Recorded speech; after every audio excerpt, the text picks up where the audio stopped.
Title: The Forgotten Film. Chapter 1: The Return of the Tape. The attic was still. The only sounds the soft creaks of old wood and the occasional flutter of dust stirred by her movement. Evie stood in the dim light of a single flickering bulb, surrounded by boxes of forgotten memories. The air smelled stale, like mothballs, ancient books, and the earthiness of time itself, a scent that clung to everything in this forgotten space. The house, her late grandfather's home, had stood silent for years, its rooms filled with memories too painful to revisit. But now, after the funeral, she had no choice but to return.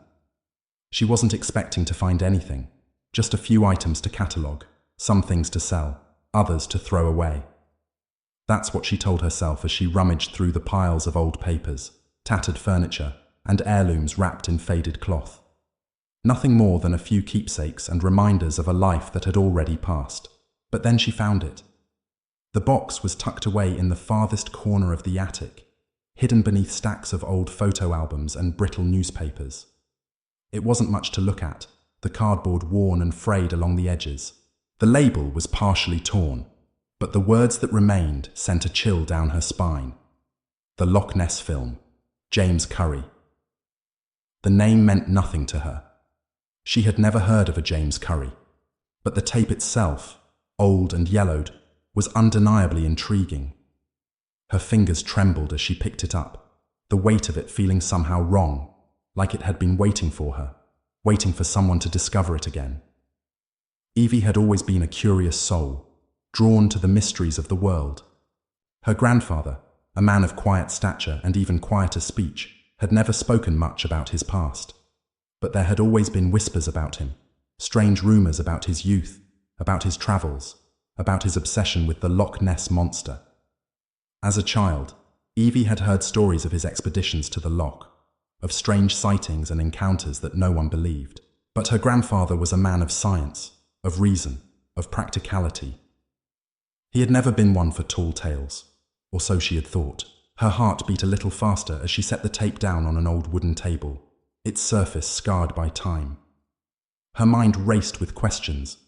Why had her grandfather kept this? Why had it been hidden away? She could sense it now, a strange pull, an unspoken invitation, as if the tape itself was calling to her, drawing her in. She retrieved an old VHS player from another box in the corner of the attic. There was no television in the room, no screen for her to watch. But the device clicked and hummed to life as soon as she connected it to the electricity in the corner of the attic.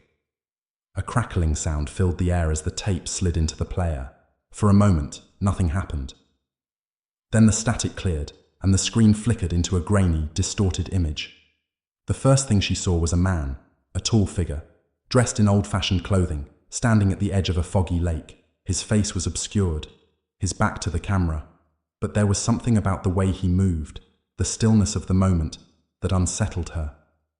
The camera shifted, focusing on the water of Loch Ness, the mist hanging over it like a veil, so thick it seemed to swallow everything in sight.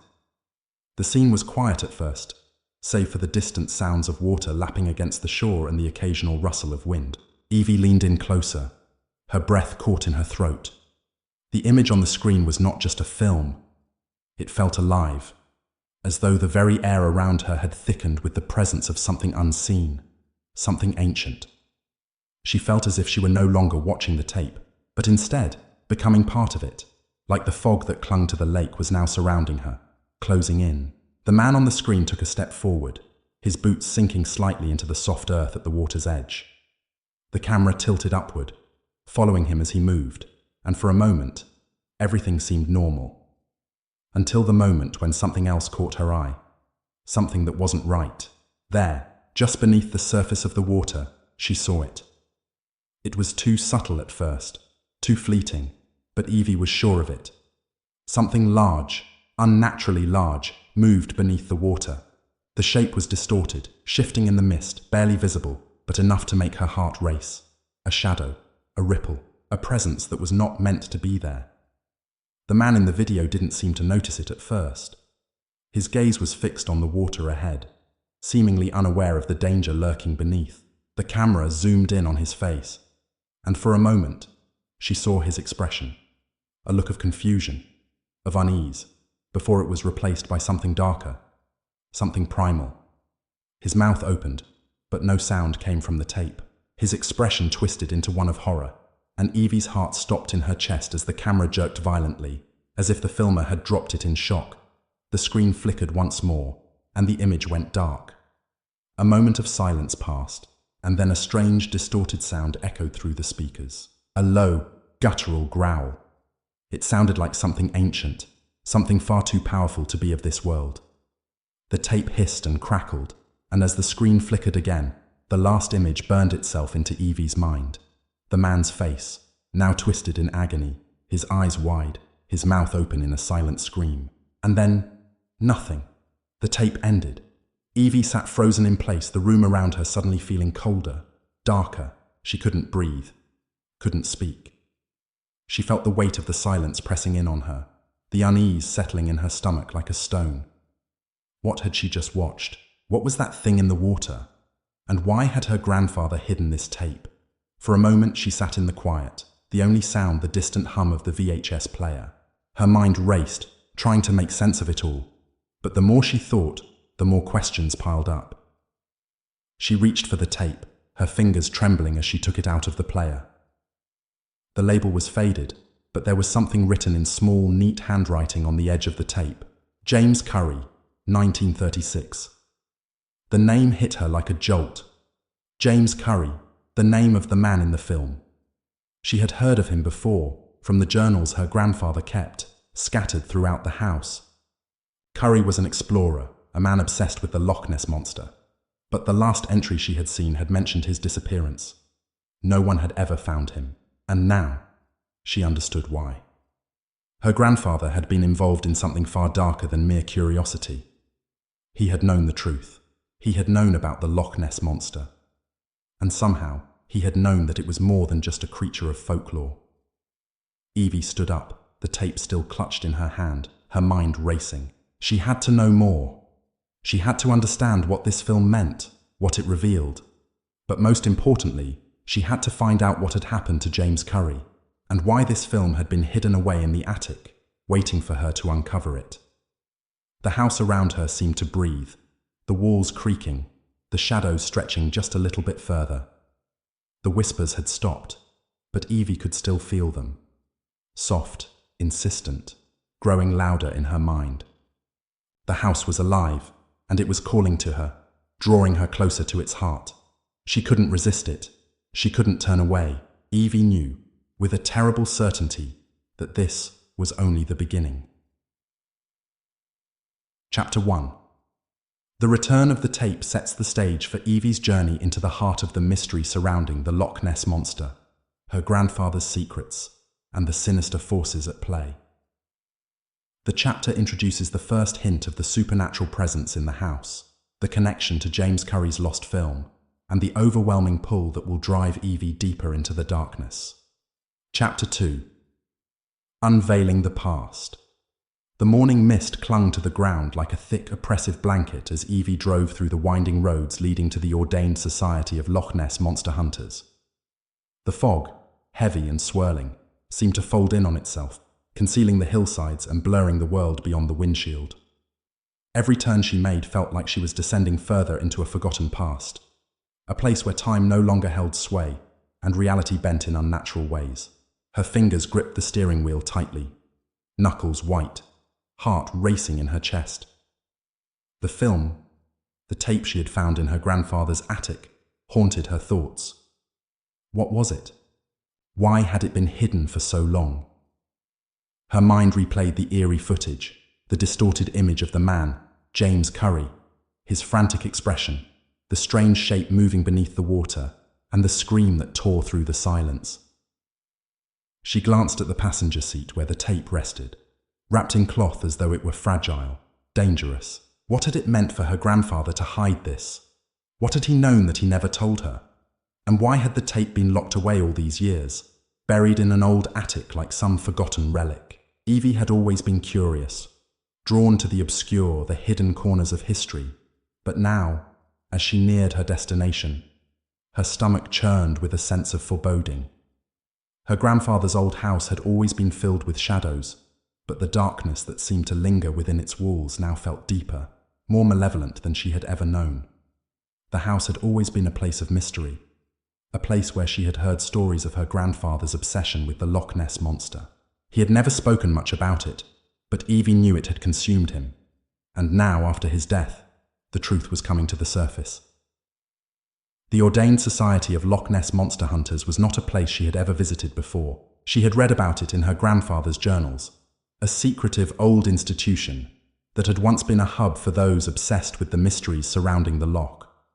The Society's building, however, seemed to exude an air of decay and neglect, much like the legends surrounding it. The old stone structure loomed ahead, weathered by time and surrounded by overgrown foliage. The windows were dark, and the stonework had cracked and eroded under the weight of years. It was a building that seemed to have forgotten the world outside. Evie parked the car and stepped out, her breath visible in the cold air, the mist swirling around her like a shroud. The silence here was suffocating, broken only by the distant rustle of trees and the soft, almost imperceptible hum of the wind. She hesitated for a moment, the weight of the tape in her bag pressing against her like a reminder of the journey she had begun, the decision she had made to seek answers that could reveal more than she was ready to know. As she approached the door, the heavy rusted knocker seemed to beckon her forward, its ancient metal creaking as she lifted it and let it fall against the door. The sound echoed through the quiet building, reverberating in her chest. Moments later, the door creaked open, revealing Dr. McKendrick, the head of the society. Dr. McKendrick was a tall, thin man, his face a map of age and experience, his eyes sharp yet weary. His clothes were of a style that belonged to an era long past, as though he had never quite abandoned the times when Loch Ness was a place of fascination and fear. He peered at her over the rim of his glasses, his gaze calculating, as if assessing her before she even spoke. "You've returned," he said, his voice deep, filled with a quiet authority that carried the weight of years spent studying the unknown. "I found something," Evie replied, her voice steady despite the fear that had begun to creep up her spine. She reached into her bag and pulled out the old tape, placing it gently on the desk in front of him. "I think it's important. I need you to watch it." Dr. McKendrick didn't immediately reach for the tape. Instead, he studied it with a quiet intensity, his eyes flicking between the tape and Evie, a silent war waging behind his glasses. He shifted in his seat, pushing his glasses further up his nose, his fingers twitching slightly as he leaned forward, his interest piqued. "This tape," he murmured. "This film is old enough that it should not exist. It has a history." Evie felt a shiver run down her spine. His words sent a cold tremor through her body. He had said it with such certainty, as though he knew far more than he was letting on. She watched as Dr. McKendrick slowly picked up the tape, turning it over in his hands as if weighing it, testing its weight, its significance. "I know the name on the label, James Curry," he continued, almost to himself. "But it is not a name that should be remembered. His disappearance was a part of something darker, something that was buried long ago." "What happened to him?" Evie asked, unable to hold back the question any longer. She had to know.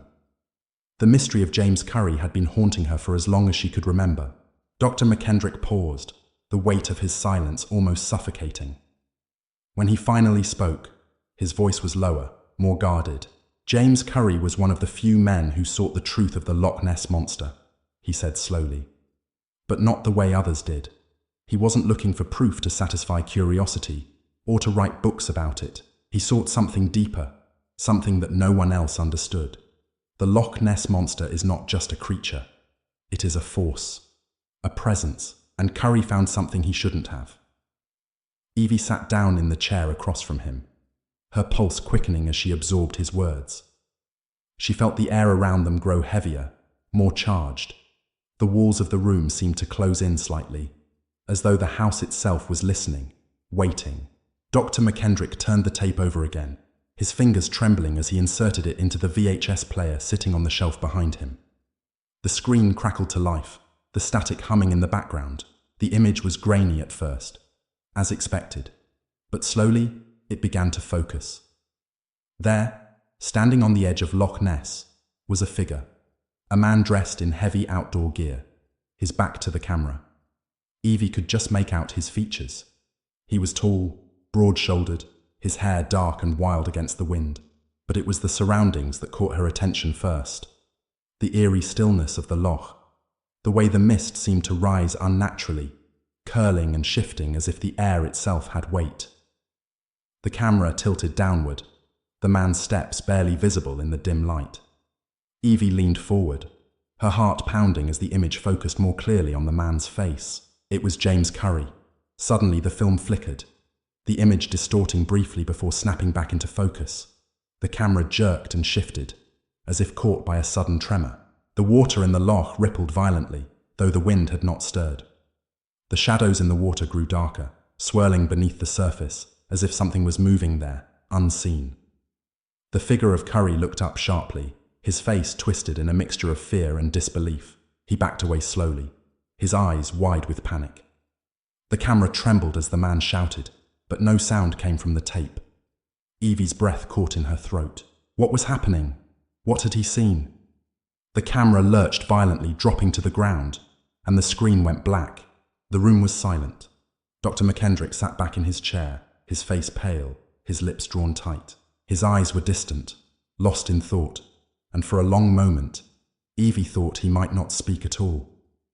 Finally, he looked at her, his eyes somber. This film was never meant to be seen. Curry was never meant to find what he did. What he filmed was a warning, a curse. And your grandfather? His voice trailed off. My grandfather?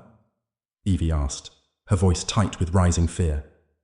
Your grandfather wasn't just a man searching for legends. He was one of the few who knew what lay beneath the waters of Loch Ness. What Curry found, what he filmed, is not just about a creature. It is a force, a malevolent entity that has haunted these lands for centuries. Evie sat in stunned silence. The whispers she had heard in her mind, the strange feelings that had plagued her since finding the tape, were no longer just figments of her imagination. The tape had brought her to this truth, to this dark, terrifying revelation. Dr. McKendrick's voice dropped to a near whisper. It is not enough to understand what you have found, Miss Harper. It is not enough to see the monster. You must never speak of it again. Never speak of what you saw on that film. For the moment you do, you invite the darkness in. Evie's pulse hammered in her ears, the weight of his words pressing down on her. Her hands gripped the arms of the chair, and she looked down at the tape resting between them. The house seemed to grow colder, the shadows stretching longer in the corners of the room. As Dr. McKendrick's voice continued, the walls seemed to close in, and Evie felt as though she had stepped into a nightmare from which there was no escape. Chapter 2. Unveiling the past builds tension, deepens the mystery surrounding the tape, and introduces Evie to the sinister truth that her grandfather had known far more than he ever revealed. The horror is escalating, with Evie caught between curiosity and terror, unable to turn back from the path she's chosen. Chapter 3. The first frame. The night was already thick with fog by the time Evie returned to her apartment, the small flat she'd kept since moving back to Scotland. It was on the outskirts of Edinburgh, far from the busy city streets, nestled in a part of town that seemed to hold on to its old-world charm. Its streets dimly lit, its stone buildings sagging under the weight of centuries of history. But even here, where silence stretched like a heavy blanket, Evie could not escape the weight in her chest. It wasn't just the film. It wasn't just the haunting images of Loch Ness, of the shape beneath the water. No, it was something deeper, more pervasive, something that was in her, something that the tape had awoken. She set the tape down on her kitchen table, her hands trembling as they reached for the remote control to the old television in the corner. It was nothing special, a relic she'd picked up from a second-hand store years ago, the sort of television that should have belonged in the 1980s, but somehow still worked perfectly well. She had a strange affinity for old things. She liked the simplicity of them, the way they felt connected to a time before everything had been digitized and abstracted into the void of the internet. Yet tonight, the old TV felt like an instrument of something far darker. Her mind raced, flicking between her grandfather's warnings, Dr. McKendrick's hushed words, and the vivid, disturbing images burned into her memory. She hadn't expected to be back here again, back in this place of cold shadows and creeping dread. The room felt smaller now, the walls pressing in around her, the air thick and oppressive. It was as if the house she had left behind had followed her here, the weight of it lingering in the silence, creeping into the corners of her thoughts. She glanced at the clock on the wall. It was nearly midnight. The hour felt heavier somehow, marked by something ancient, something waiting. With a final deep breath, she reached for the remote and clicked the power button. The screen flickered to life, crackling with static. The image was grainy at first, a jarring distortion of black and white shapes and movements. But then, slowly, the figure of James Curry emerged from the murk. He stood at the edge of Loch Ness, staring out into the dense fog. His figure was distorted by the swirling mist around him, a ghostly silhouette against the pale light of the moon. He was alone, but Evie could feel something more. Presence, something lurking just beyond the frame, watching, waiting. Curry's eyes were distant, unfocused, like a man lost in thought. He stood motionless for a few seconds, then began to move, slowly, cautiously, as though drawn to the water by some invisible force. The camera wobbled as it followed him, the hand that held it trembling, the footage shaky and erratic. But it wasn't just the camera's fault. The atmosphere around him felt charged, like the air had thickened, like the world itself was holding its breath. Evie leaned forward, her heartbeat quickening. She could feel the weight of it, the anticipation. The mist in the air pressed against her skin, and her throat tightened, as if the house was closing in on her again, like it had in the attic. This thing she had uncovered, this cursed film, was already starting to pull her in, to seep into her bones. The camera panned across the loch, and then, in the distance, the first signs of movement, small ripples, barely noticeable at first, but as the camera zoomed in, the surface of the water began to stir violently. At first, it was subtle, just a slight wave, like something large had shifted beneath the surface. Evie's breath caught in her throat. She could feel it before she even saw it, the terror crawling up her spine, cold and inevitable. The loch was never still, she thought. It was a thing of darkness, of ancient power. The film was showing her something that should have stayed buried. And then, it appeared. At first, it was nothing but a shadow, a mass beneath the water, large and undulating, almost serpentine in shape. The camera shook, but the figure was unmistakable. It was huge, too large to be a typical creature, too long to be something that could easily exist in the confines of the loch. It was as though the water itself had become a living thing, pulsating and shifting with this massive presence. Evie's breath quickened, her mind racing to process what she was seeing. Was it real? Was this some form of special effects? No, she felt it. The weight of the creature, its power reverberating through the very frame. It wasn't like anything she had ever seen. There was a presence there, beyond the film, beyond the screen. A dark, suffocating energy that seemed to crawl into her thoughts. As the camera zoomed closer, she could see the shape more clearly, could make out the grotesque, twisting mass beneath the surface. It wasn't just a beast. It was something else entirely. Something older, something primal. The loch had always been a place of mystery. But this was something that shouldn't exist. James Curry's expression shifted. His mouth opened, but no sound came through the static of the tape. He looked terrified, but also mesmerized, as if he were drawn to the creature, like it held some kind of control over him. He took a hesitant step forward, the camera jerking as it followed him, now far too focused on the water, too consumed by what was happening. The tension built, thick and heavy, as the camera zoomed in on his face, his eyes wide with a mix of awe and dread. Then, it happened. The camera shook violently, as though something massive had collided with it. A scream, sharp, terrible, and filled with agony, ripped through the footage, but the sound was distorted, warped, like it was being torn from the very fabric of reality. The figure in the water surged upwards, breaking through the surface with terrifying speed, its form monstrous and colossal, its movement so unnatural that Evie felt the air leave her lungs. She wanted to look away, but her body refused to obey her. She was trapped in the screen, trapped in this moment, as the creature surged upward, its enormous black eyes locked onto the camera. The camera jerked again, and then there was a flash of darkness. The tape cut out. The screen went black. Evie sat frozen in her chair, her body rigid with fear. Her chest heaved, struggling to take in air. She felt dizzy, disoriented, as if the room had somehow spun off its axis. Her hands trembled as she reached for the remote to stop the playback, but before she could, the sound of a low growl, almost imperceptible, rose from the television speakers. It wasn't from the tape, not from the film. It came from somewhere else. She flinched, jerking her head toward the corner of the room, as though expecting something to emerge from the shadows. The growl reverberated in her chest, deep and primal, like the sound of something waking from a long slumber. The temperature in the room dropped, the air turning icy. Evie shivered, and her skin prickled with the sensation of being watched. The whispers came then, soft, almost soothing, but laced with a dark promise. They were the same voices she had heard before, voices that seemed to echo in her mind, slipping into the cracks of her thoughts. You have seen it now.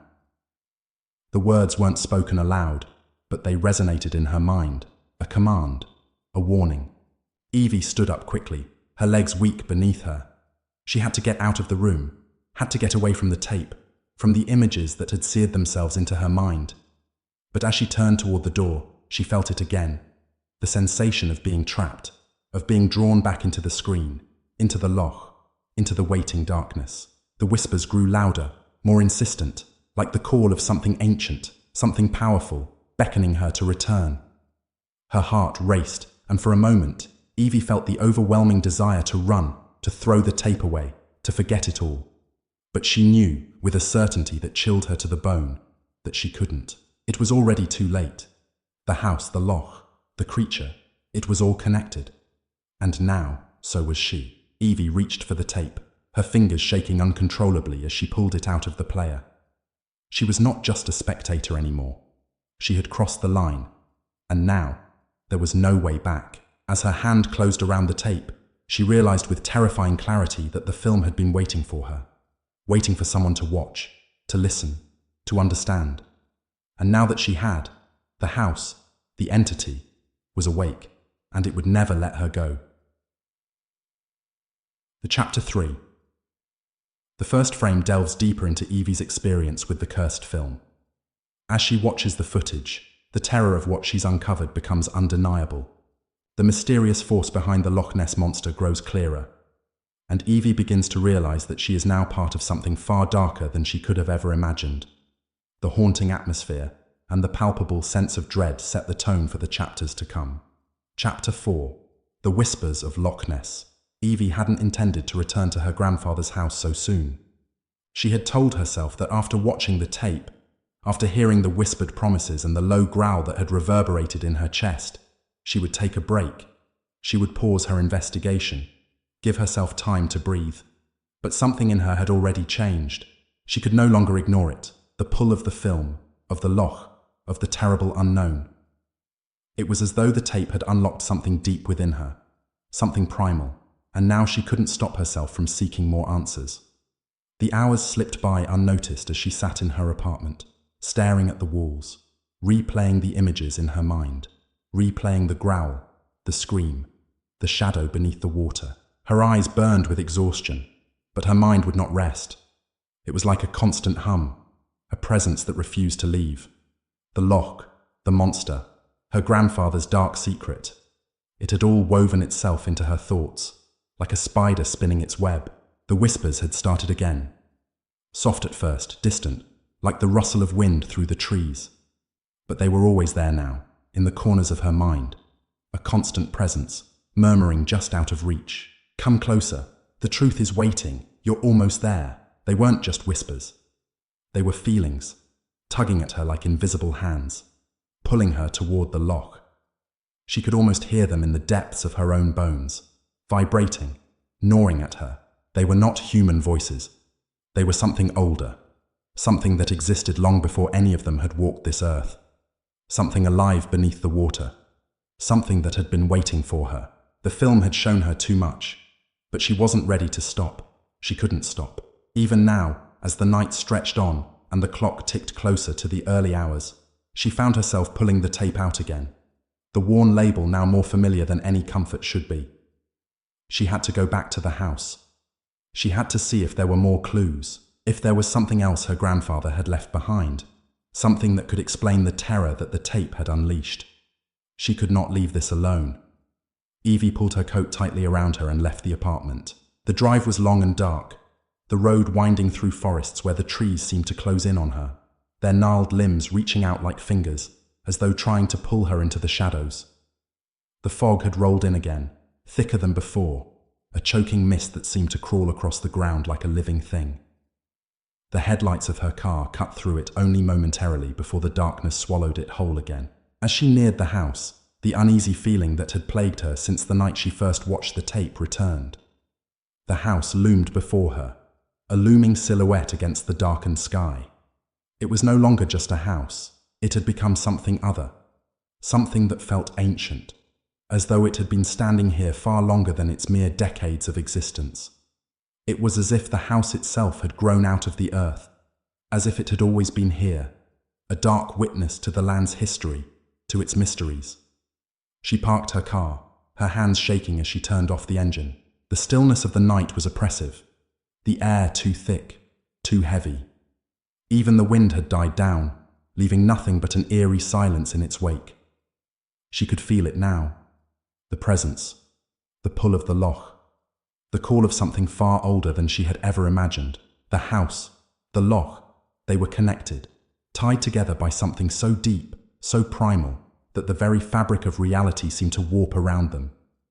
Evie stepped out of the car, her feet crunching on the gravel as she walked toward the front door. She hadn't expected to feel so drawn here, so compelled to enter again. But as she reached for the doorknob, a strange sensation washed over her, a feeling of déjà vu, as though she had done this before, as though the house had called her back, and now she was walking through a door she could never leave. The door creaked open with a reluctant groan and Evie stepped inside. The air was cold, the house shrouded in shadows. The faint scent of old wood and dust filled her lungs, and she could hear the faint ticking of the grandfather clock in the corner, its hands frozen at the time she had last been here. Time seemed irrelevant in this place, as though it had no power here, no meaning. The house was quiet, too quiet. She moved through the hallways, the floorboards creaking under her weight, the sound echoing in the stillness. Every room seemed to hold its breath, waiting, watching. The shadows clung to the corners, stretched long and dark, as if they were alive, shifting with each step she took. The study, the one room where her grandfather had spent most of his time, was just as she remembered.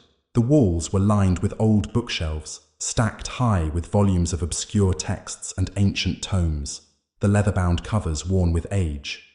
His desk was cluttered with papers, photographs, and old maps of Loch Ness. But as Evie stepped closer, she noticed something different. There was a book lying open on the desk, a book that she had never seen before. The title was written in faded gold letters, The Monster's Eye, The Hidden History of Loch Ness. Evie picked it up carefully, her fingers tracing the edge of the page. The book was old, older than anything her grandfather had kept in this room. As she flipped through the pages, her eyes caught on a passage. The loch is not a place. It is a living entity, bound by an ancient pact older than any civilization. The creature within is not a mere beast. It is the eye of the loch itself, a guardian of the land's forgotten secrets. To disturb it is to awaken what should remain dormant. Evie's breath caught in her throat. The words, the knowledge contained within these pages, were the key to the dark mystery she had uncovered. Her grandfather had known. He had always known. The film, the whispers, the loch.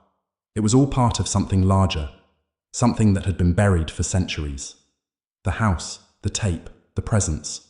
It was all connected to the creature beneath the loch. The whispering voices in her head seemed to grow louder now, as if urging her on.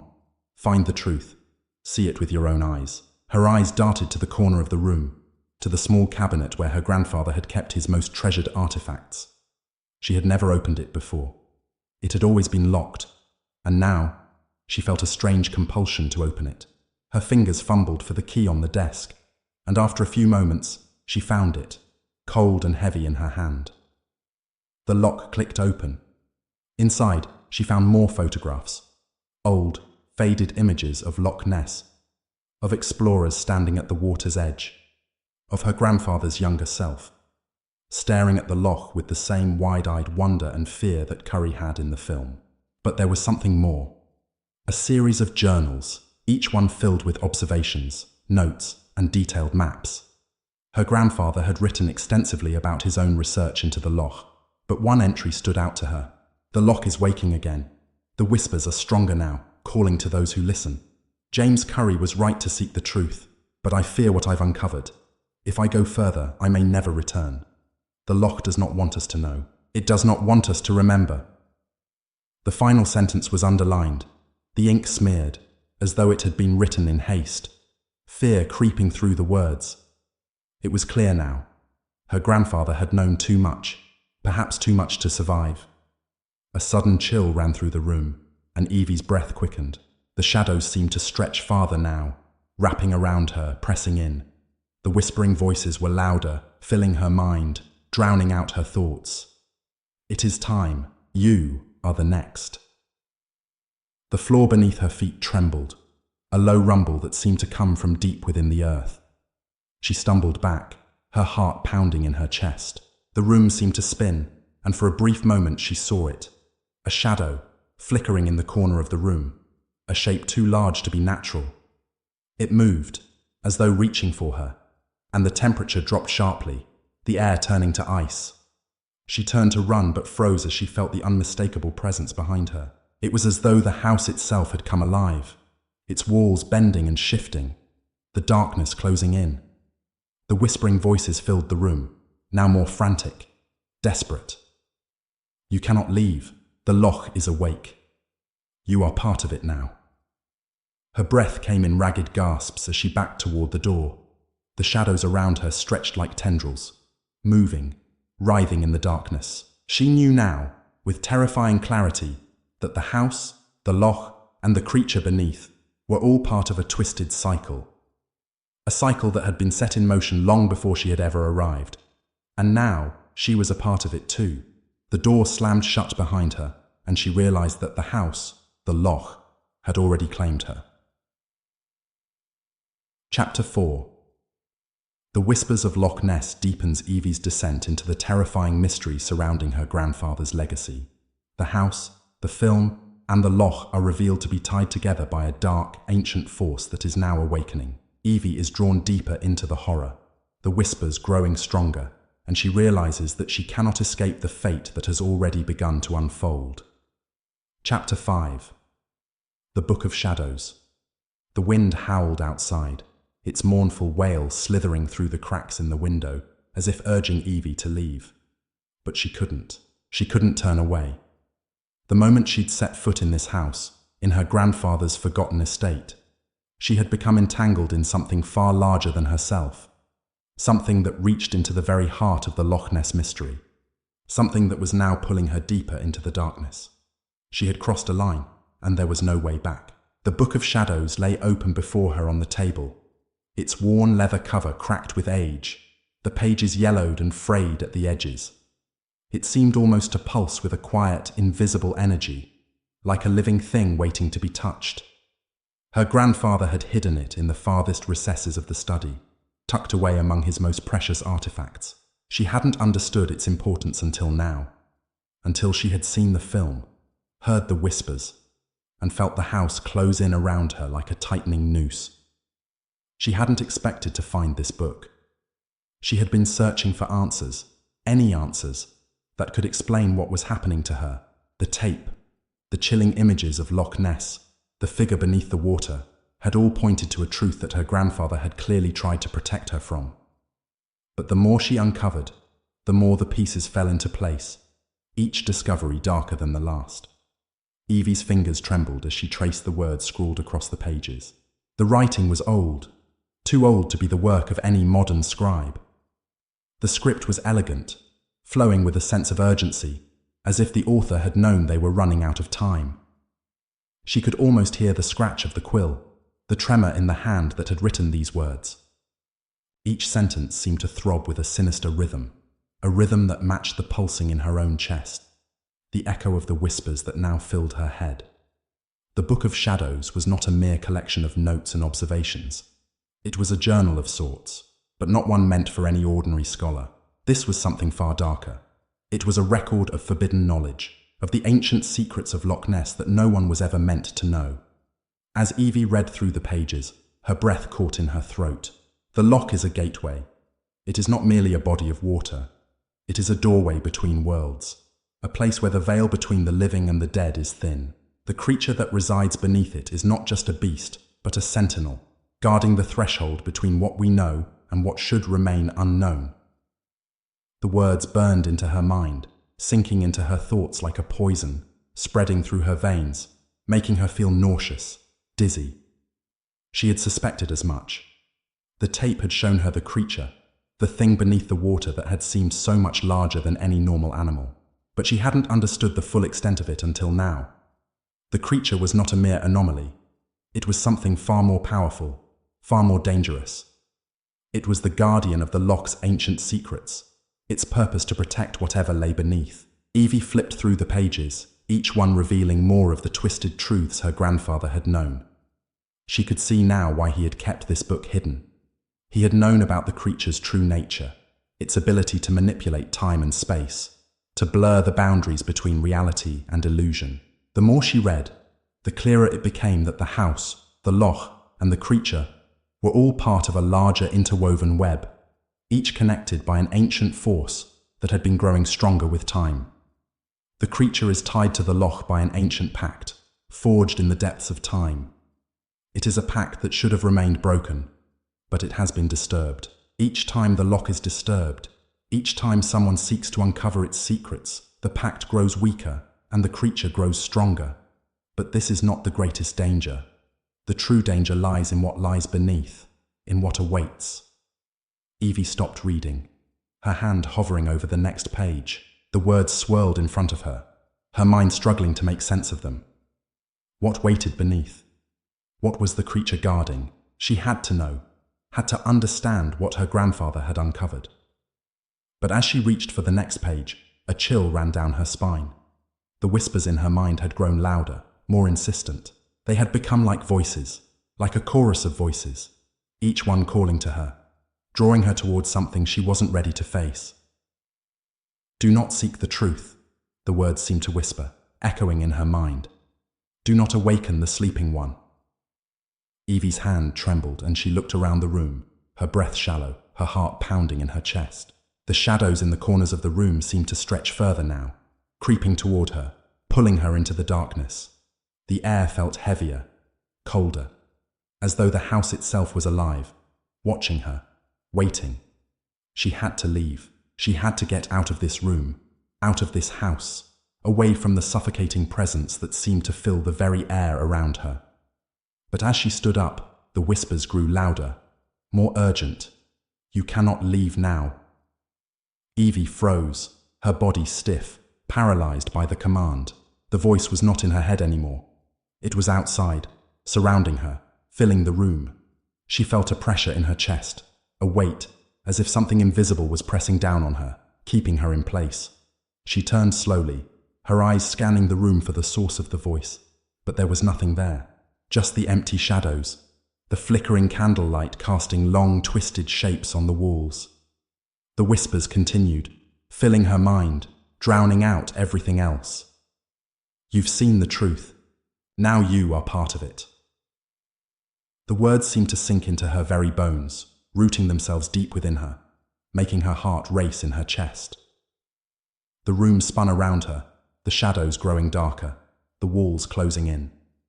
Her breath came in short, shallow gasps, her vision narrowing. She reached out, her hand clutching the edge of the desk for support, but everything felt wrong. The house was shifting, bending, as though the walls themselves were alive, changing, stretching, pulling her deeper into the darkness.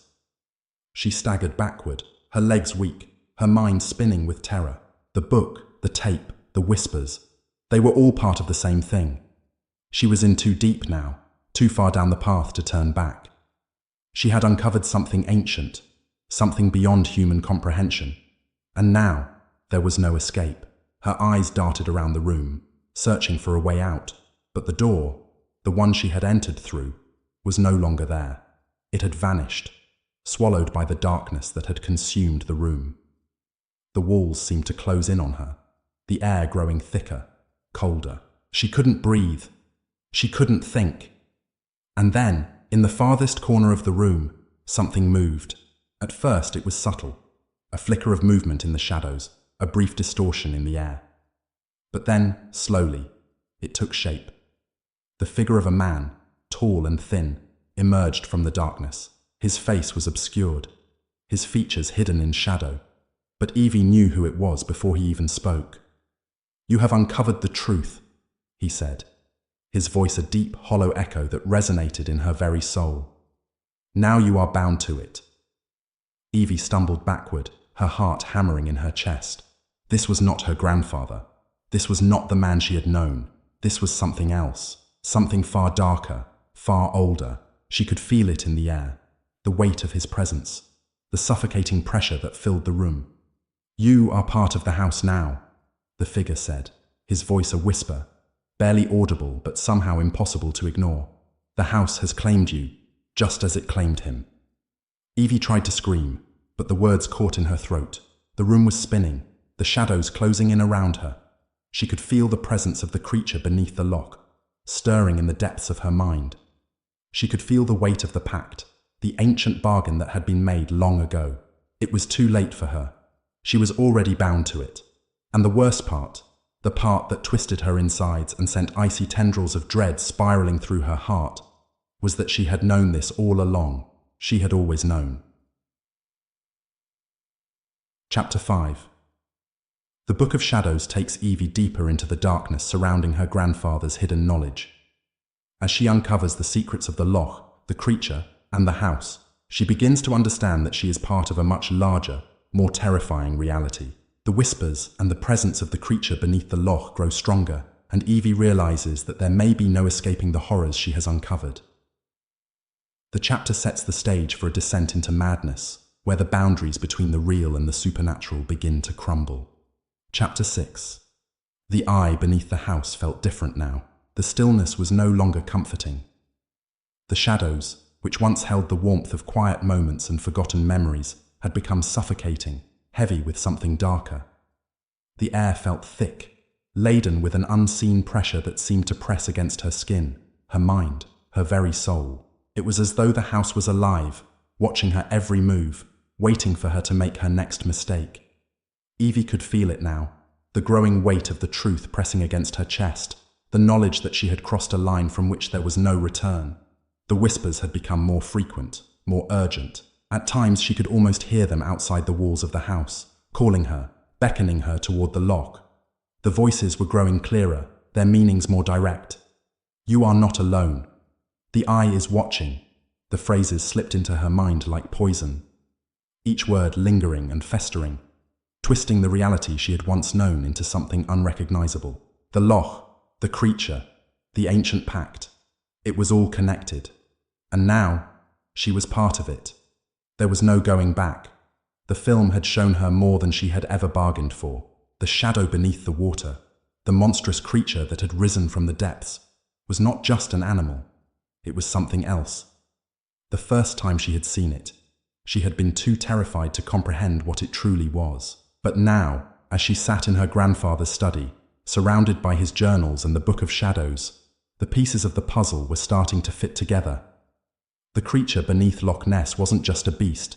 It was a guardian, a sentinel bound to an ancient and terrifying force that lay hidden beneath the water, deeper than anyone had ever dared to venture. Evie had pored over her grandfather's journals, scanning the faded pages for clues, but each new discovery only deepened the sense of dread that had been building inside her. The words of the Book of Shadows echoed in her mind. The loch is a gateway. It is not merely a body of water. It is a doorway between worlds. Her grandfather had known this. He had known about the creature, about the power of the loch, and the terrible force that had kept it hidden for so long. But now, Evie was becoming aware of something even more disturbing. The creature beneath the loch was not only a protector of the gateway, it was the eye of the loch itself, a being tied to the very fabric of the earth, watching, waiting for the right moment to rise and claim whatever it had been protecting for centuries. The creature was more than just an ancient beast. It was a force, a consciousness. And now it had set its eyes on her. The realization hit her like a wave crashing against the rocks. Her grandfather had spent his life trying to uncover the truth, but there had been a price to that pursuit. He had known the dangers of what lay beneath the surface, but the more he uncovered, the more it drew him in. Evie had always thought of her grandfather as a man of reason, someone who pursued truth and knowledge with an unshakable determination. But the truth had consumed him. It had broken him, turned him into something that had no place in the world of the living. Now, as she stared at the open journals, the words seeming to blur together in front of her eyes, Evie understood that she was following in his footsteps, walking down a path that was as inevitable as it was horrifying. She had uncovered the truth, and there was no turning back. The loch had called to her, and she had answered. The eye beneath the water was watching, and now she was a part of its gaze. Her breath came in shallow gasps, her heart pounding in her chest. The room felt colder now, the shadows in the corners of the room stretching further, wrapping around her like tendrils of darkness. The air had thickened, and Evie could feel it, the weight of the house pressing in on her, the presence of something ancient and powerful lurking just beyond her vision, just beyond her understanding. She had been researching for days, but now it was as though the house had become part of the investigation. The walls felt alive, shifting and bending as if they were a part of the loch itself, a manifestation of the creature's power. It was as though the house, too, was a gateway, its own twisted reflection of the loch. And the more she searched, the more she understood that her grandfather had known this all along. The house, the loch, the creature, they were all connected. She had uncovered something dark and terrible, something that had remained hidden for centuries, and now she was a part of it, whether she wanted to be or not. The door to the study creaked open, and Evie's head snapped up, her eyes wide with fear. She hadn't heard anyone approach. The house seemed to have swallowed up all sound, leaving her alone with her thoughts and the ever-growing whispers that filled the air. Her heart skipped a beat as Dr. McKendrick stepped into the room, his figure cutting through the dim light like a shadow. His face was pale, his eyes haunted, as though he had seen something that had left its mark on him, something that could not be erased. "You should not have come back here," Dr. McKendrick said, his voice low, filled with an intensity that sent a chill down her spine. Evie stood up, her legs shaky, her mind racing. "What do you mean? I had to come back. I had to understand what's happening." "The loch does not forgive those who seek its secrets," Dr. McKendrick replied, his voice heavy with the weight of unspoken knowledge. "Your grandfather tried to warn you, but now you are beyond warning. The creature, it is not just a guardian, it is a watcher. It watches all who venture too close to the loch, and it will not let you go. It is not bound by the laws of this world. It is ancient, primal, and it will make you part of its world, whether you wish it or not." Evie took a step back, her pulse quickening. "What are you saying? What do you mean it will make me part of its world?" Dr. McKendrick stepped closer, his expression grim, his eyes filled with something that looked like sorrow, mixed with an almost fearful understanding. "It does not just watch, it feeds. And it feeds on those who are drawn to it. It doesn't care if you are a scholar, a scientist, or a curious soul. The moment you set foot in that place, it claimed you. It will never let you leave." Evie's mind spun. She couldn't breathe, couldn't think. The walls of the study felt like they were closing in on her, the air growing thicker with every word that left his mouth. The whispers had grown louder, more urgent. They were in her head, in her thoughts, filling every corner of her mind with dread. I didn't know," she whispered, her voice breaking. "I didn't know what I was uncovering. I didn't know what it was." "You never could have known," Dr. McKendrick said softly, his voice full of regret. "None of us do, until it's too late." Evie felt the weight of his words, the crushing reality of the situation sinking in. She had uncovered something far darker than she had ever imagined. The creature, the Loch, it was all part of something far beyond her understanding. And now she was caught in its web, tangled in its darkness, just like her grandfather had been. She looked down at the open journals on the desk, at the words that seemed to swirl in front of her eyes, taunting her. The Loch was not just a place of mystery. It was a place of power, a power that defied all logic, all reason, and it was a power that she had awakened. The floor beneath her feet trembled slightly, and for a moment she thought she felt the very walls of the house move, as if the building itself were breathing. A low, guttural rumble rose from deep within the house, vibrating through the floor, the walls, the air. It was the same sound she had heard before, the low growl that had filled her chest when she had watched the film. Her breath hitched, and she looked up at Dr. McKendrick, her eyes wide with fear. "It's here," she whispered, her voice trembling. "It's real." Dr. McKendrick didn't answer. His eyes were fixed on the door, his face pale with terror. The rumbling sound grew louder, more insistent, until the entire house seemed to tremble with the force of it. Evie felt the air grow colder, the whispers intensifying, growing louder. She could feel them now, pressing against her, pulling at her thoughts. The creature was coming. It was awake, and now there was no escape. Chapter 6. The Eye Beneath delves deeper into Evie's descent into the terrifying reality surrounding the Loch Ness Monster.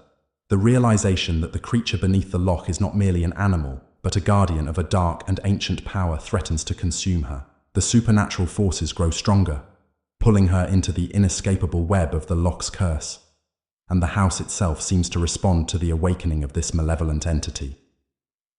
Chapter 7. The Heart of the House. The house felt colder now, colder than it had ever been. The walls seemed to groan with a sense of expectation, as though they were alive, listening, waiting for something. It wasn't just the temperature that had changed. Evie could feel it deep in her bones. The house was no longer a place of memories and silence. It had become a living, breathing thing, wrapped around her like a vice, pulling her deeper into its heart. It was as if it had been waiting for her to uncover the truth, waiting for her to fall into its trap. And now that she had, there was no escape. Evie had been pacing the study for hours, her mind racing as she sifted through the journals her grandfather had left behind. The Book of Shadows lay open on the desk, its pages filled with the knowledge of something ancient, something far darker than she had ever imagined. She had always known that her grandfather had been obsessed with the Loch Ness Monster, but she had never understood the depths of his obsession, or the dangers it had led him to uncover. Now she understood. The house, the loch, the creature beneath. It was all connected, and she had been drawn into it like a moth to a flame. The whispers had become louder, more urgent. At first, they had been faint, like a distant murmur in the back of her mind. But now, they were everywhere. In the walls, in the air, in her very thoughts. They beckoned her, called to her with a seductive promise of knowledge, of truth. But with every whisper, she felt herself sinking deeper into the darkness. She had uncovered the secrets, but the cost was far greater than she had ever imagined. The loch was not just a place, it was a doorway, a passage between worlds, and the creature that dwelled beneath it was not merely a monster. It was a sentinel, an ancient being tasked with guarding the gateway, keeping the world safe from whatever lay beyond. But the creature wasn't just guarding the door, it was feeding on those who dared to uncover its secrets. And now, Evie had become part of that feeding cycle. She had crossed the line, and there was no turning back. She had tried to leave. She had tried to run, but every time she reached the door it felt as though the house itself was pulling her back. The walls seemed to close in around her, the air growing thick and suffocating. The very house seemed to be alive, its pulse matching her own, beating in time with her heart. She could feel it, like the very foundation of the house was pulsing with an unnatural energy, as if it were feeding off her fear. The whispers grew louder, filling her ears, blocking out everything else. "Come closer," they whispered. "You are part of this now. You cannot escape." The words felt like poison in her mind, twisting her thoughts, bending her reality. Evie stumbled backward, her head spinning as the room seemed to shift around her. The shadows in the corners of the room lengthened, stretching toward her like long clawed fingers, and the temperature dropped, the air growing heavy and oppressive. She could feel the house itself closing in on her, suffocating her, until she could hardly breathe. The whispers were all around her now, a cacophony of voices that blurred together in a maddening chorus. "You are ours now, Evie." The voice came from behind her, a low, guttural whisper that seemed to rattle her bones. Evie whirled around, her heart racing in her chest, but there was no one there, just the darkness, pressing in on her from every side. She could feel its weight, the darkness that filled the room, the house, the very air she breathed. It was alive, and it was watching her. You cannot run from what is already inside you. The voice was different this time, sharper, more insistent. It was as if it was coming from deep within her own mind. A thought that wasn't her own, a truth that had always been buried beneath the surface. The walls of the study seemed to bend, the room stretching impossibly wide, and Evie felt herself falling into the darkness, into the void where the whispers had their origins. She tried to scream, but no sound came. Her body felt like it was being crushed under the weight of the air, the pressure of something unseen that pushed down on her chest, tightening with every passing second. She stumbled backward, her eyes darting around the room, searching for something, anything that could explain what was happening. But there was nothing, only the shadows closing in, the air growing colder with each breath. And then she saw it. A figure standing in the doorway, cloaked in shadow. It was tall, its outline indistinct, but its presence was undeniable. The air seemed to shimmer around it, distorting as though reality itself bent to its will. Evie's breath caught in her throat, her heart skipping a beat. She couldn't see its face, but she could feel its gaze, cold and piercing, like it was looking directly into her soul. It was the same feeling she had gotten when she had first watched the tape, the sense that she was being watched, that something was observing her every move. But this was different. This wasn't just a presence in the shadows. This was something alive, something far darker than anything she had ever imagined. The figure stepped forward, and as it did, the shadows seemed to follow it, wrapping around its body like a cloak. It moved with an unnatural grace, its steps silent, as though it was floating just above the ground. Evie felt herself trembling, her knees weak, as she tried to back away. But the room seemed to shrink, the walls closing in around her, and she knew she couldn't escape. The figure raised its hand, and for a moment, Evie felt as though time itself had frozen. The shadows around her seemed to pulse with an energy that was both terrifying and hypnotic. The figure's hand reached out, its fingers long and thin, and as it touched her arm she felt a jolt of cold, a shock that reverberated through her entire body. It was like a surge of ice, running through her veins, numbing her from the inside out. "You are part of this now," the figure whispered, its voice smooth and cold, like the echo of something ancient and dead. "The house, the lock, the creature beneath, it is all one, and now you are part of it. You cannot escape what has already claimed you." Evie tried to speak, to protest, but her voice failed her. The words caught in her throat, as if the very act of defiance had been drained from her. She could feel the presence of the figure surrounding her, pressing in on her, suffocating her. The figure took another step forward, and Evie felt herself drawn to it, as though an invisible force was pulling her closer. She could feel her body moving of its own accord, her legs carrying her forward, despite her terror. The figure's cold, hollow eyes locked onto hers, and for a moment, she saw it. The truth. The lock, the creature, the house. They were all part of an ancient force that had existed long before humanity had walked the earth. The creature was not merely a monster, it was a sentinel, a guardian, bound to the loch by a pact that stretched back to the very dawn of time. And that pact was now breaking, unraveling, as the creature grew stronger, feeding on those who came too close, those who sought its secrets. And Evie was one of those people. She had crossed the line, and now she would pay the price. The figure reached out, its fingers brushing against her cheek, and for a brief moment, Evie felt a rush of cold, a rush of something dark and terrible. The figure's touch sent a shock through her body, and she stumbled back, gasping for air. Her mind was a whirl of confusion and fear, but the figure's presence, its cold, suffocating power, was undeniable. "It has begun," the figure whispered, its voice low and full of finality. "The awakening. And now, you are part of it. There is no turning back." The house seemed to groan, the walls vibrating with an unnatural energy, and Evie felt herself sinking into the darkness, into the cold void of the loch.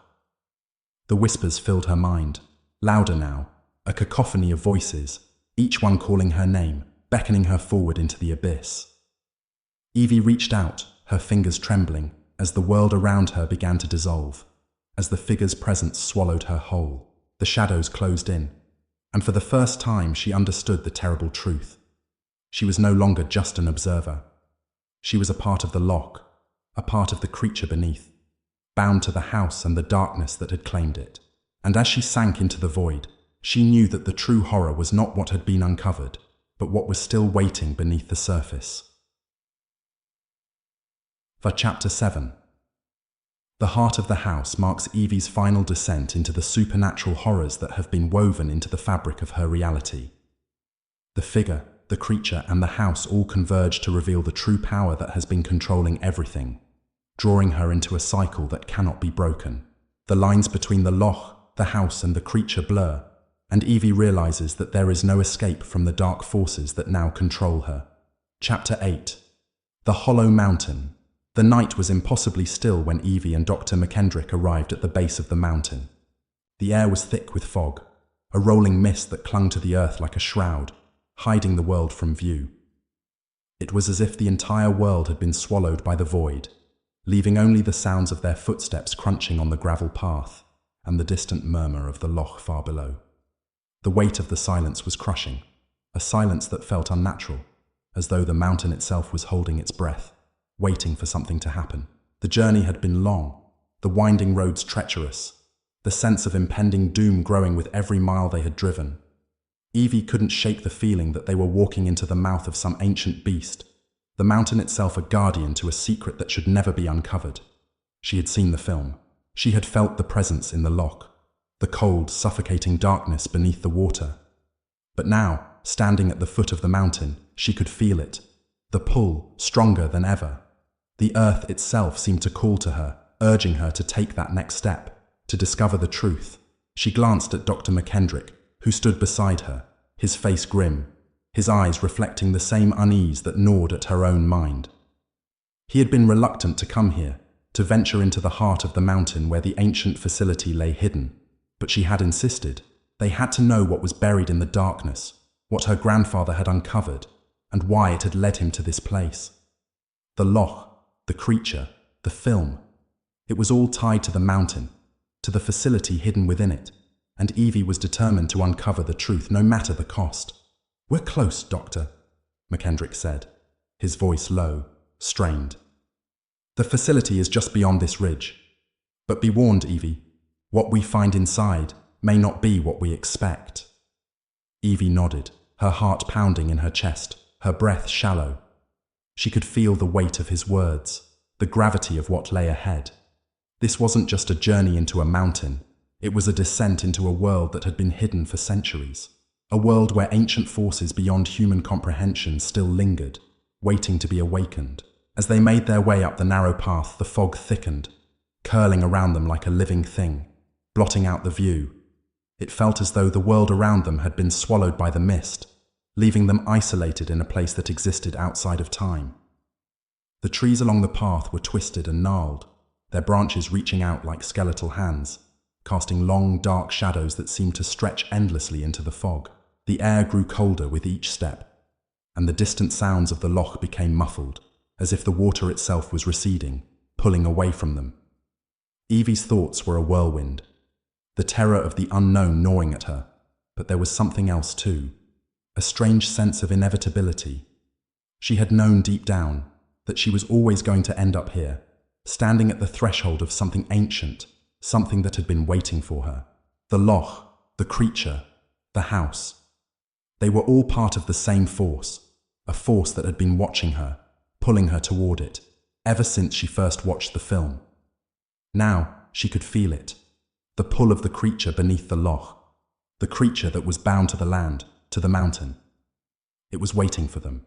They reached the ridge, and before them, hidden beneath a blanket of ivy and moss, was the entrance to the facility. It was a stone door, cracked and weathered, the symbol of an ancient sigil carved into its surface. The door was covered in a thick layer of grime, the symbol barely visible beneath the layers of dirt and time.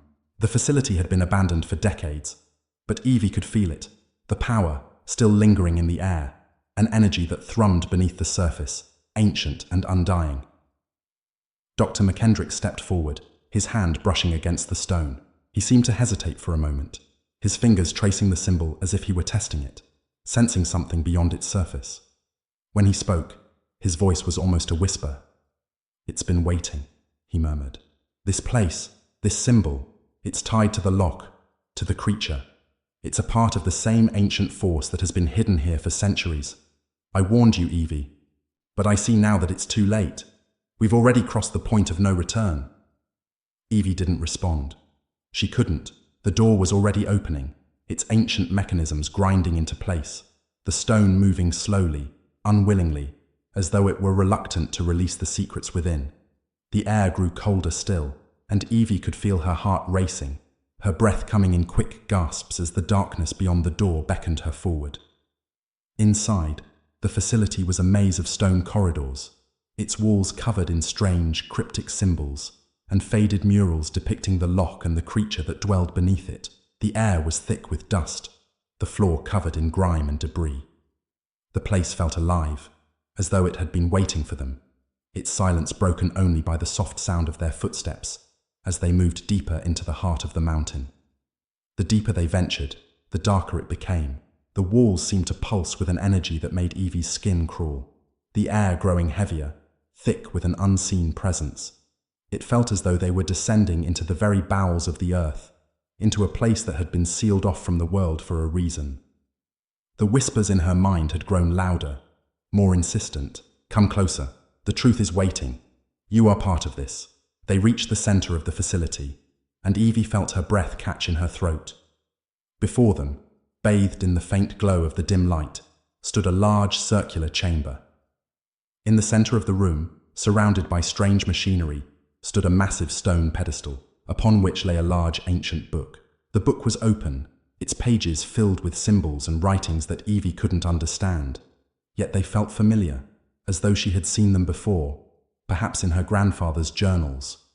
The air around the pedestal hummed with energy, a dark, pulsing force that seemed to seep into her very bones, making her feel like she was being pulled into the center of the earth. Dr. McKendrick stepped forward, his hand trembling as he reached for the book. "This," he said, his voice thick with awe and fear, "is the heart of the loch. This is the key, the creature, the force beneath the loch. It's all tied to this place, to this book. But it was never meant to be uncovered. Your grandfather knew this. He knew what would happen if anyone learned the truth." Evie stepped closer, her eyes fixed on the book. The symbols on the pages seemed to glow faintly, pulsing in time with the rhythm of her own heart. She felt the pull of it, the urge to reach out, to touch it, to understand it. She didn't know why, but she knew that this book, this knowledge, was the key to everything. It was the truth that had been hidden for so long, and now it was within her grasp. But as her fingers brushed the pages, a low, guttural growl filled the room, shaking the very walls. The book trembled beneath her touch, and the shadows in the room seemed to deepen, stretching toward her like long skeletal fingers. The air grew colder still, and the whispers in her mind became deafening. No one was meant to know. Evie stepped back, her heart hammering in her chest as the room seemed to shift around her. The walls groaned, the ground beneath her feet trembled. The creature, the force beneath the loch, was awake, and it was angry at being disturbed, angry at the secrets that had been uncovered. She could feel its presence, could sense it pushing against the very fabric of the world, trying to break free. And then, in the dim light of the chamber, the shadows began to move. Evie's breath caught in her throat as the darkness coalesced into a shape, a form that rose from the shadows. It was massive, larger than anything she had ever seen, its form indistinct at first, shifting like liquid, but then solidifying into something monstrous, something ancient. The creature's eyes, large, black, and endless, locked onto hers, and she felt her body freeze, her mind caught in its gaze. The whispers in her mind grew louder, screaming at her, urging her to run, to escape, but her feet wouldn't move. She was rooted to the spot, trapped in the creature's gaze, unable to look away. "You have awakened the beast." The creature's mouth opened, and a sound unlike anything Evie had ever heard filled the room. A roar, a guttural, primal sound that shook the walls and vibrated in her very bones. The sound wasn't just noise, it was a force, a power that ripped through the air, tearing at the very fabric of reality. She could feel it, the power of the creature, the darkness that flowed from it, that consumed everything in its path. And then, as the creature lunged forward, the room went black. Chapter 8. The Hollow Mountain explores the terrifying depths of the Loch Ness mystery as Evie and Dr. McKendrick venture into the heart of the mountain, uncovering a hidden facility tied to the creature beneath the loch. The discovery of the ancient book and the awakening of the creature signals the beginning of the final confrontation with the dark force that has been waiting for centuries. As Evie comes face to face with the creature, she realizes that she is no longer just an observer of the dark forces at play. She is now a part of it. Chapter 9. The Beast Awakes. Evie's heart pounded in her chest as the darkness pressed in around her, the echoes of the creature's roar still reverberating in her skull. Her mind was a chaotic whirlwind, her thoughts spinning faster than she could grasp them. The room, the mountain, the very air seemed to pulse with a malevolent energy, as though the creature's rage had seeped into every crevice of the stone walls. The shadows that filled the chamber were not just cast by the dim light. They were alive, shifting and writhing, stretching toward her like tendrils, wrapping themselves around her thoughts, her body. She could still hear the deep, guttural growl echoing in her mind, as though the creature's presence was inside her, clawing at the walls of her consciousness. The whispers had grown louder too, no longer just faint murmurs, but a deafening chorus, a cacophony of voices urging her to listen, to understand, to join them. "You have awakened it," the voices whispered, their tones both soothing and insistent. "It is time. The beast will rise, and you will be its witness." The cold that had gripped her earlier returned with a vengeance, an icy chill that seemed to crawl beneath her skin, making her tremble with a fear that went beyond the physical. The creature, the beast beneath the loch, was waking. And now, there was no escape. Evie's eyes darted around the chamber, her breath shallow and ragged, but she couldn't see the creature. It had disappeared into the shadows the moment the room had gone black. The walls had seemed to pulse with an unnatural rhythm, and the very air had thickened, making it hard for her to breathe, to think. She could feel its presence, though, its malevolent energy pressing in from all sides, like the weight of the ocean pushing down on her chest. "It's in the loch," Dr. McKendrick's voice broke through her panic, shaky, filled with dread. "It's awakening. It feeds on those who seek its truth, and now it knows you. It knows that you are the one who has brought it back." Evie turned to him, her eyes wide with terror. The shadows in the room seemed to cling to his form, distorting the edges of his figure, as though the very air around him had become an extension of the creature. He was trembling, but not from the cold. It was something deeper, something primal, as if he could feel the creature's awakening deep in his bones. "I didn't mean for this to happen," she whispered, her voice barely audible above the pounding of her heart. "I didn't know. I didn't understand. Doctor." McKendrick's eyes were wide, his face pale, and for a moment, he looked almost defeated, like a man who had spent his life chasing shadows only to find that the truth was far darker, far more dangerous than he had ever imagined. "It doesn't matter now," he said, his voice rough, strained. "You've seen it. The loch is not just a body of water, it's a prison for the creature. And the creature, it's not just a guardian, It's a force, a being that is tied to the very fabric of the earth. And you've unleashed it. You've let it out. Evie staggered back, the walls of the chamber seeming to shift around her, the shadows deepening with every passing second. The air felt suffocating, as though the very space she occupied was shrinking, closing in on her, trapping her inside this nightmare. She tried to move, tried to run, but her legs were like lead, her body unwilling to obey her commands. The whispers in her mind were growing louder now, more insistent, urging her to give in, to surrender. She could hear them clearer now, each voice distinct, each one different, but all of them hungry, a hunger that twisted her insides, that made her heart race in terror. "It will consume you," the voices crooned. "You cannot escape. You are part of it now, part of the loch, part of the beast." The floor beneath her feet trembled again, and the chamber seemed to shake with the force of it. The walls groaned, a deep, low sound that resonated in her chest, as though the very mountain were coming to life. And then she saw it, a shape, massive and dark, moving in the shadows. At first it was a mere silhouette, an indistinct form, but then it began to take shape, its body stretching unnaturally long, its presence consuming the room. Evie's breath hitched in her throat as the creature's form solidified, its massive body rippling as though made of water, its eyes two glowing orbs that seemed to pierce her very soul. It was massive, much larger than she had ever imagined, its body coiled like a serpent, rippling with muscles that seemed to shimmer in the low light, its scales glistening with a slick, oily sheen. The creature's head was massive, its mouth filled with rows of sharp, jagged teeth, and its eyes were the color of the deepest, darkest night, endless and infinite, staring into her with an intelligence that went beyond the physical world. Evie stumbled backward, her body shaking with fear, her mind unable to comprehend what she was seeing.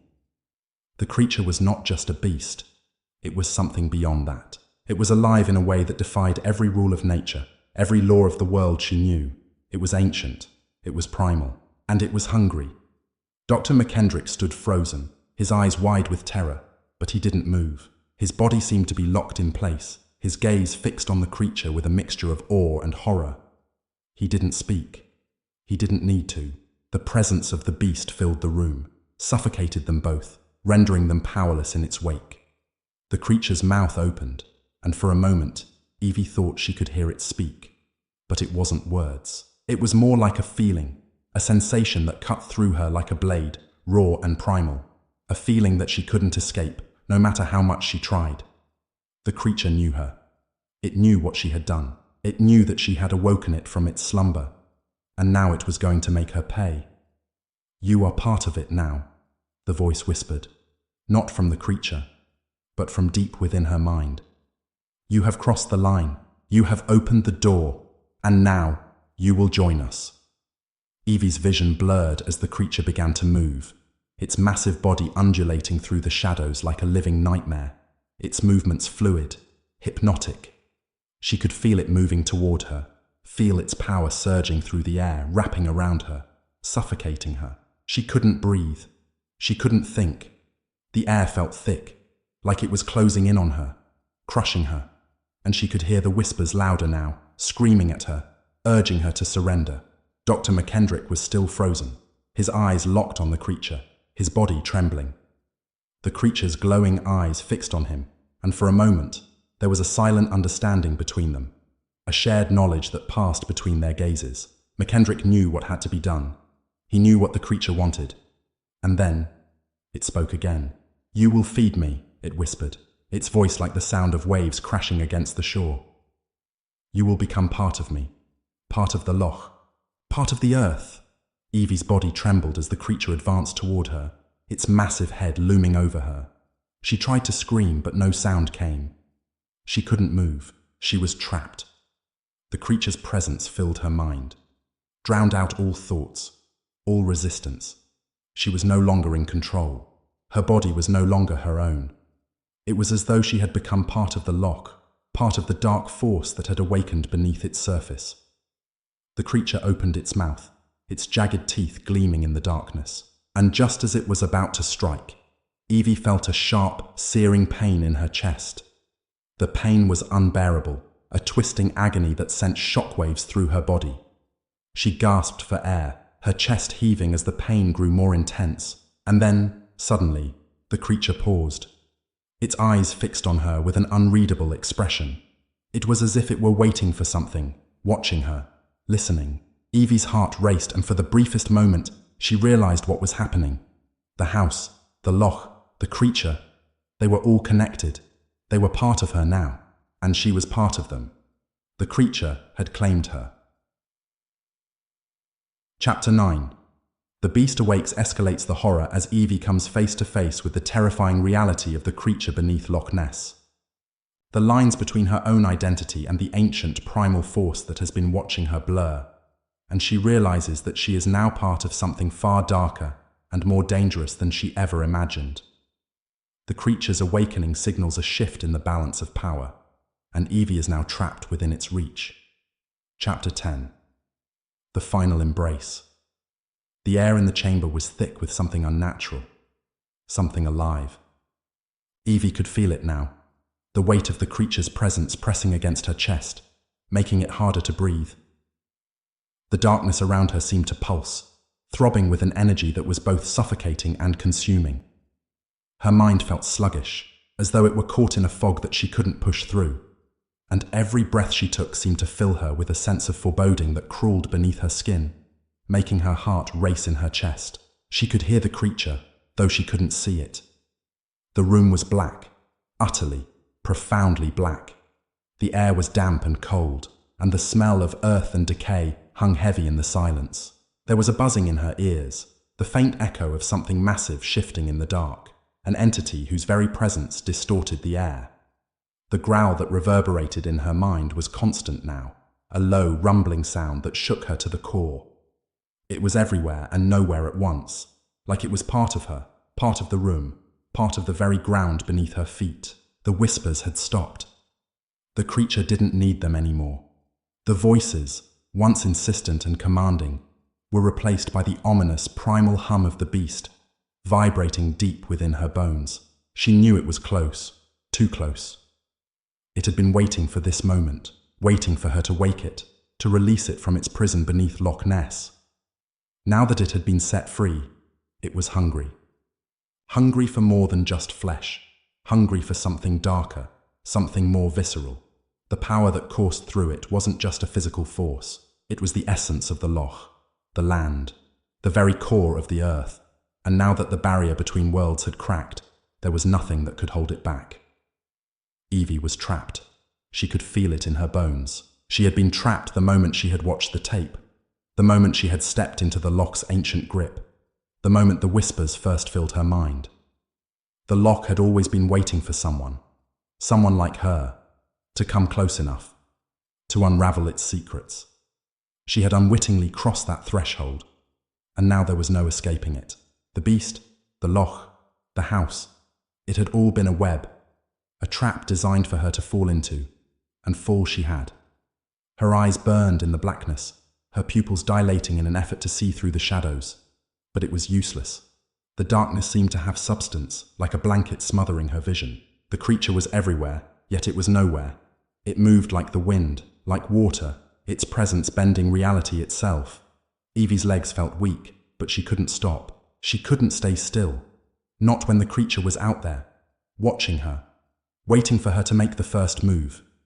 Every fiber of her being screamed at her to run, but she didn't know where to go. The walls were shifting, breathing, pulsing with a life of their own, as though the house had become an extension of the loch itself. The house, the loch, the creature, they were all part of one seamless, malevolent entity. They had always been one, bound together by an ancient pact, a pact that had been broken the moment she had ventured too close.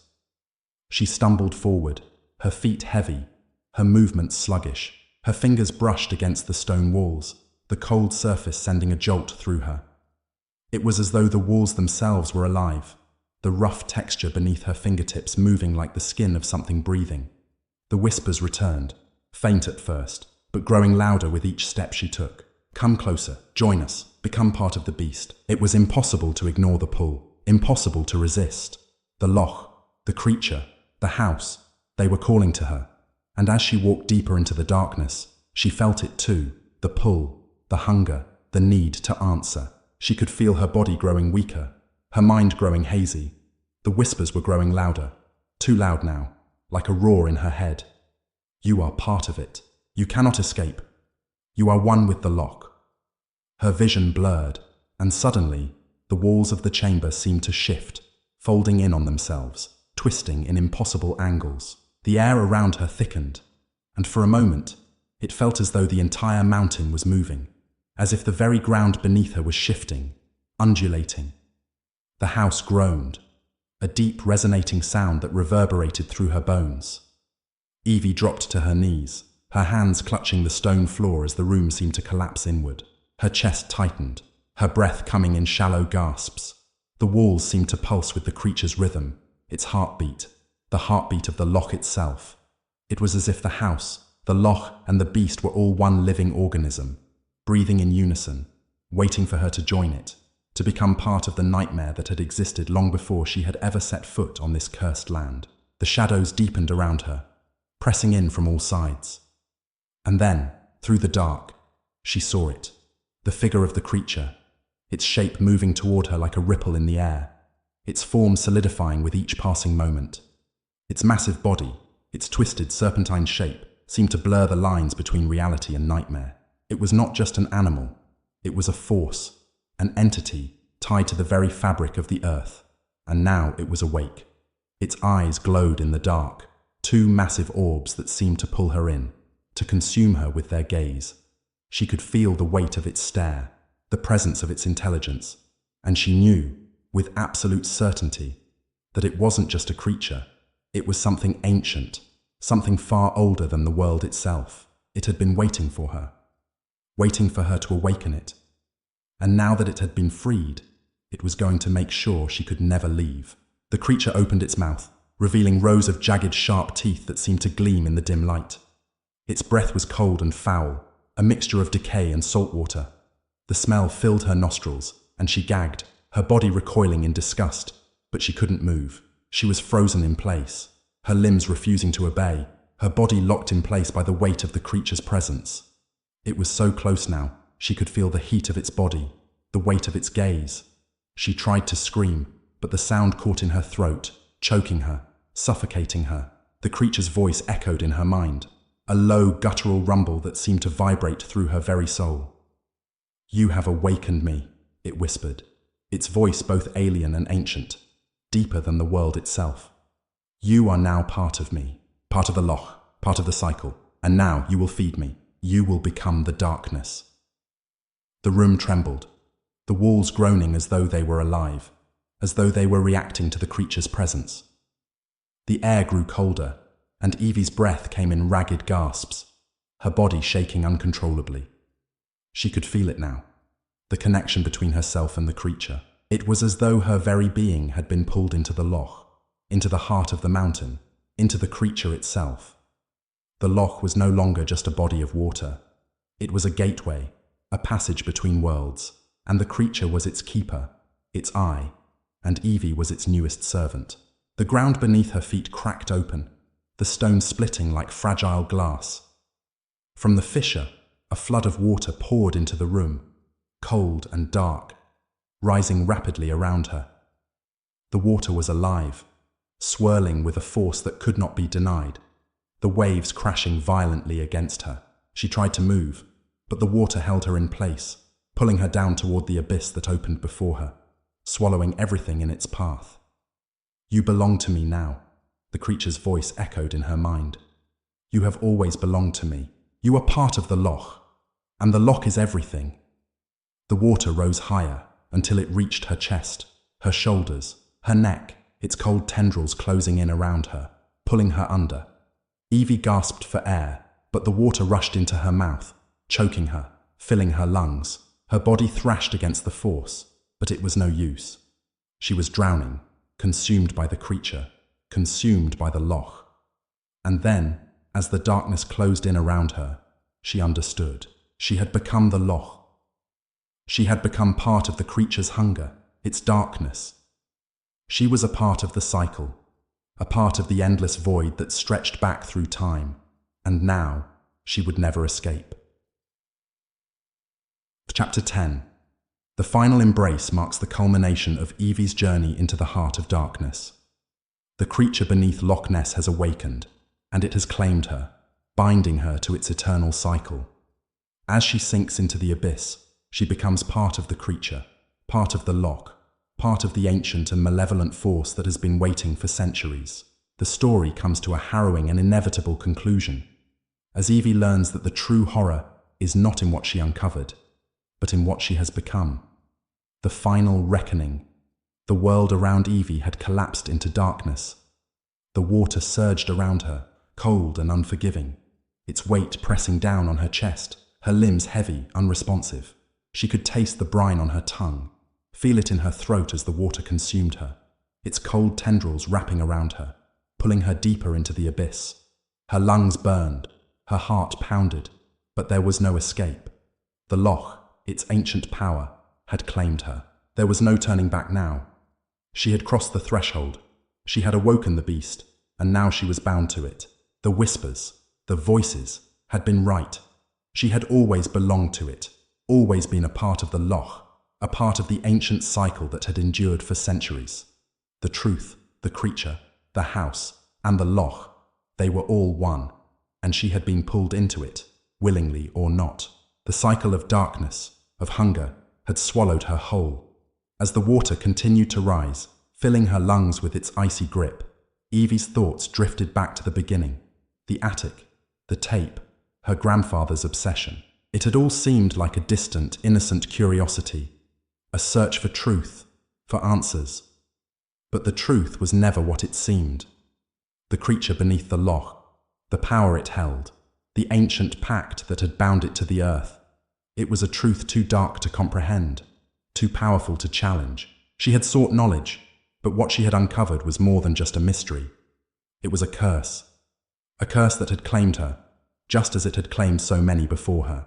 She could feel the presence of the creature, its ancient eyes upon her, its hunger filling every corner of her mind.